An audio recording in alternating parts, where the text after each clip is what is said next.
अभिधम्मत्व संगो इस ग्रंथ में हम लोकोत्तर शोभनचित्त के बारे में यहाँ पर बात करने वाले हैं। इसमें पहला होता है सोतापत्ति मग्ग चित्तम, दूसरा होता है सकदागामी मग्ग चित्तम, तीसरा होता है अनागामी मग्ग चित्तम, चौथा होता है अरहत मग्ग चेति। मतलब सोतापत्ति मार्ग चित्त, सकृदागामी मार्ग चित्त, अनागामी मार्ग चित्त और अरहंत मार्ग चित्त। इन चार प्रकार के चित्तों की उत्पत्ति लोकोत्तर शोभन चित्त में होती है। लोकोत्तर इसको कहते हैं लुज्जति पलुज्जति लोको उत्तरतिति उत्तरं अथवा उत्तीर्णं ति उत्तरं लोकतो उत्तरं लोकोत्तर। जो नष्ट हो जाता है उसे लोक कहते हैं। ये लोक तीन प्रकार का होता है, यथा सत्वलोक, संस्कार लोक और अवकाश लोक, या उसको अवकाश लोक भी कहते हैं। इस लोकोत्तर शोभन चित्त के बारे में जो हम बात कर रहे हैं उसको संस्कार लोक कहा जाता है। मतलब वो संस्कार लोक से संबंधित लोक है। संस्कार लोक भी उपादान स्कंद नामक लौकिक नाम और रूप धर्म है। मतलब जो भी नाम और रूप से संबंधित जो भी चीज़ें उत्पन्न होती है वो संस्कार लोक में आती हैं। इस लोक को जो पार करता है अथवा पार कर चुका है वो लोकोत्तर है। मतलब इस संस्कार लोक को जो पार कर चुका है या इस लौकिक नाम रूप को जो पार कर चुका है वो लोकोत्तर है। इसलिए लोकोत्तर जो कि लौकिक जो चीज़ें हैं या लौकिक जो अवस्था है उस अवस्था के परे की अवस्था इस लोकोत्तर चित्त में उत्पन्न होती है। तो इसमें पहला है सोतापत्ति मग्ग चित्त। सोतापत्ति मतलब सोत प्लस आपत्ति प्लस मग्ग प्लस चित्त। जो प्रसवित होता है, जो प्रवाहित होता है वो स्तोत्र है या उसे स्रोत कहते हैं। जिस प्रकार नदियाँ हिमालय की धारा से निकलती है और बिना रुके मार्ग बनाते बनाते वह समुद्र तक जाके मिलती है, उसी तरह सम्यक दृष्टि या पूरा जो आर्य अष्टांगिक मार्ग है वो उत्पादन से लेकर अप्रतिहत गति से वेगपूर्वक अग्रसर होके अंत में निर्वाण रूपी समुद्र तक जाकर मिलता है या पहुंच जाता है। इस लोकोत्तर मार्ग में या इसके धर्म में ऐसे नहीं होते जो एक बार उत्पन्न हो जाने पर निर्वाण को बिना प्राप्त किए बीच के स्वभाव से च्युत नहीं होते, क्योंकि ये अपने उत्पाद के प्रथम क्षण में ही क्लेश धर्मों का अशेष प्रहान कर देते हैं। अंततः निर्वाण की ओर अग्रसर होते रहने की इनकी गति में कोई बाधा उपस्थित नहीं हो पाती। सोतापत्ति मार्ग से संपृक्त चित्त सोतापत्ति चित्त है।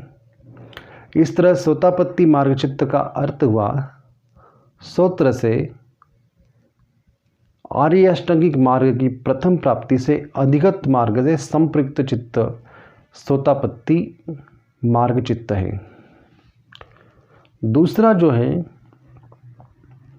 वो है सकृदागामी मग्ग चित्त।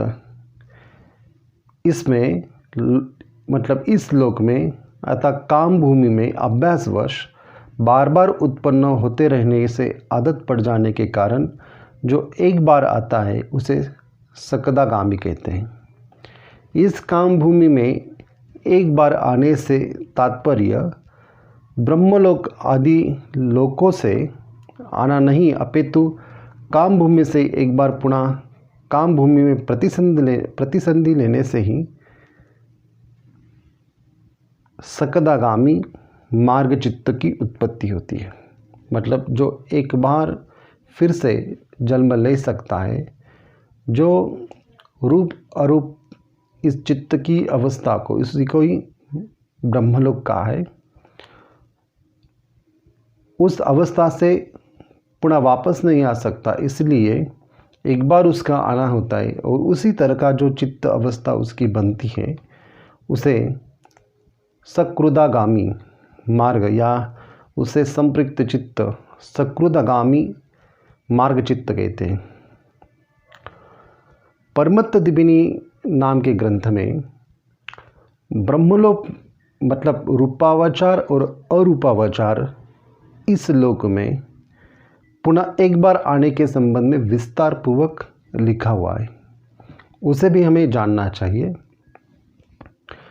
अनागामी मग्ग चित्त इस काम भूमि में पुनः प्रतिसंधि न लेने वाले पुद्गल को अनागामी कहते हैं। मतलब उसका जो आगमन जो है वो वापस नहीं होता, इसलिए उनको अनागामी कहते हैं। पुद्गल का यानी कि व्यक्ति का कामराग अनुशय और भवराग अनुशय सर्वथा प्रहीन हो चुका है, वह काम भूमि में पुनः प्रतिसंधि नहीं लेता।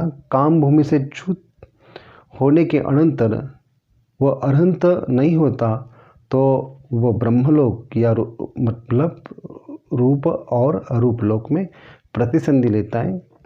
अनागामी पुद्गल के मार्ग को अनागामी मार्ग कहते हैं। उससे संपृक्त चित्त को अनागामी मार्ग चित्त कहते हैं। अरहंत मग्ग चित्त जो कि चौथा है, जो कि अरहंत के भाव को अरहंत कहते हैं, वह अरहंत फलचित्त है। अरहंत फलचित्त का मार्ग यहाँ कार्य से कारण को विशेषित किया गया है। कार्य है अरहंत फलचित्त तथा कारण है अरहंत मार्ग चित्त। लोक में जैसे कार्य पुत्र के द्वारा कारण माता को विशेषित करके तिष्य की माता ऐसा कहा जाता है, अरहंत पुद्गल के मार्ग से संपृक्त कहा जाता है।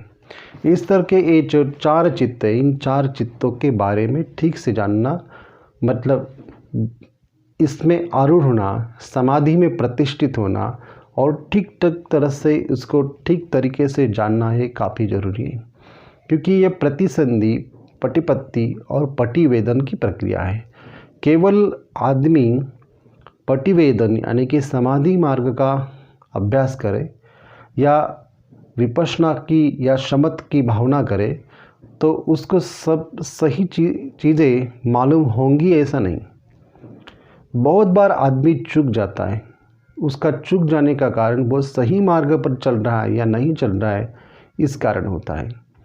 इसलिए इस ग्रंथ का यानी कि अभिधम्म पीटक का या अभिधम्मत्व संघो नामक इस ग्रंथ का, जो कि अभिधम्म पीटक को समझने के लिए काफ़ी महत्वपूर्ण है, इन बातों को समझना काफ़ी ज़रूरी है। तो इसलिए सोतापन्न मार्गचित्त, सकदागामी मार्गचित्त, अनागामी मार्गचित्त और अरहंत मार्गचित्त, इन लोकोत्तर शोभन चित्तों को समझना जरूरी है। अभी इनमें बहुत गहन ऐसी बातें हैं, लेकिन ये गहन बातें तभी हमें समझ सकती है जब हम रूपावचार और अरूपावचार चित्त के बारे में सही ढंग से यहाँ पर जान सकेंगे। क्योंकि ब्रह्मलोक की जो प्रक्रिया है वो रूपावचार और अरूपावचार, इन लोकों में जो स्थिति बनती है, मतलब चित्त जब कामराग या कामराग से ही जो उनके अनुशय हैं या भवराग और उनके जो अनुशय है, इनसे परे की जो चित्त की अवस्था निर्माण होती है, तभी अनागामी चित्त निर्माण होता है और तभी उसकी जो गति होती है तो अरहंत चित्त अवस्था तक उसकी गति होती है। तो इसीलिए सोतापन्न मतलब उस मार्ग में आना, सकृदागामी मतलब उस मार्ग में आगे बढ़ना, और एक बार आना मतलब सकृदागामी मतलब एक बार आने में एक बार जन्म लेना, उसके बाद जन्म नहीं लेना, उसके बाद अरहंत की अवस्था को प्राप्त करना। मतलब ये सब चीज़ें जो कि फिज़िकली होती है और साइकोलॉजिकल अगर आप इनको देखें तो ये अपने मन का एक सुप्रीम कंडीशन जो है उसको प्रदर्शित करती है। ये एक हायर पोजीशन चित्त में या अपने माइंड में, कॉन्शियसनेस में निर्माण होता है और इसी से ही व्यक्ति अरहंत बनता है। तो फिज़िकल और कॉन्शियसनेस ये दोनों चीज़ें साथ में है और जैसे जैसे चित्त का मल ठीक होने लगता है, मतलब चित्त का मल जो कि काम और भव इनके अनुशय से भरा है, वो जितना कम कम होता जाएगा उतना चित्त की जो स्थिति है वो आगे आगे सुप्रीम और बहुत ही सूक्ष्मतम बनती जाती है, जो कि हम रूपावचार और अरूपावचार में देख चुके हैं। लेकिन अभी जो मुक्ति की बात जब करते हैं, जब सब हमारे जो विकार हैं वो विकारों से जब मुक्ति होती है, जब कार्य और कारण की प्रक्रिया को हम जानते हैं, तभी अरहंत चित्त निर्माण होता है। इसलिए सुतापत्ति मार्ग शोभन चित्त जो कि लोकोत्तर है, सकदागामी शोभन चित्त, अनागामी शोभन चित्त और अरहंत चित्त जो कि मार्ग चित्त को कहा गया है।